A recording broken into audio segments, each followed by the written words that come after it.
Good morning anak-anak Miss kelas 12. Oke, jadi kembali lagi dengan Miss Eva yang akan membawakan materi hari ini tentang metabolisme sel ya. Jadi untuk anak-anak Miss, tolong dipahami dan didengarkan apa penjelasan Miss tentang metabolisme sel ya. Nah, jadi Miss mau nanya nih, pernah nggak kalian makan nasi terus dikunyah lama-kelamaan akan terasa manis? Nah, pernah ya? Nah, itu merupakan salah satu dari reaksi enzim yang berada di rongga mulut kita ya. Nah, jadi pembahasan kali ini adalah membahas tentang enzim, sifat-sifat enzim, cara kerja enzim ya. Oke. Nah, jadi metabolisme itu adalah seluruh rangkaiannya reaksi kimia yang dilakukan oleh organisme ya. Nah, sedangkan metabolisme sel itu merupakan salah satu reaksi kimia yang berada di dalam sel yang berfungsi untuk mengatur energi di dalam sel tersebut. Nah, jadi metabolisme itu terbagi atas dua bagian ya. Nah, yang pertama adalah katabolisme. Nah, jadi katabolisme ini merupakan suatu proses pemecahan sel dari zat yang kompleks menjadi yang zat sederhana. Contohnya adalah reaksi anaerob dan reaksi aerob.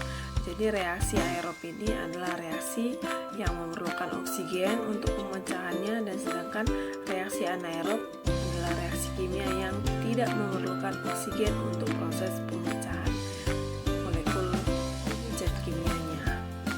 Nah, sedangkan anabolisme itu merupakan suatu reaksi yang merupakan menyusun dari zat sederhana menjadi zat yang kompleks ya. Contohnya adalah pada reaksi fotosintesis.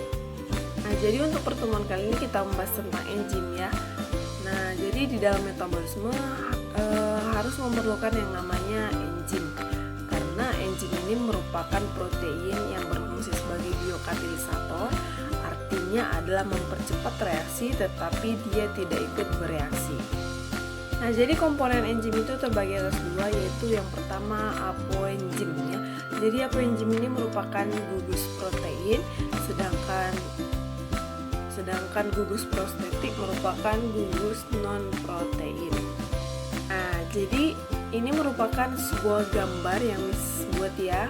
Ini merupakan sistem kerja enzim yang berupa gembok dan kunci ya. Jadi setiap sisi aktifnya itu akan menemukan yang namanya substrat dengan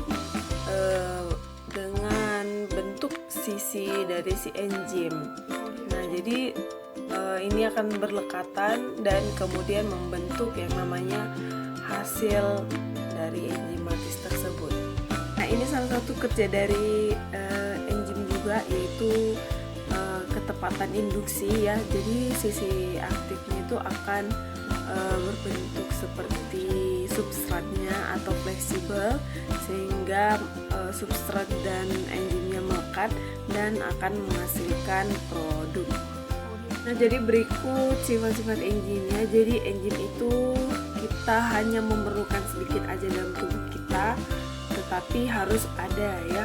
Kemudian dia termasuk sebagai biokatalisator, yaitu mempercepat reaksi, tetapi dia tidak ikut bereaksi. Kemudian dia bisa melakukan yang namanya reaksi bolak-balik ya. Kemudian dia tidak tahan panas.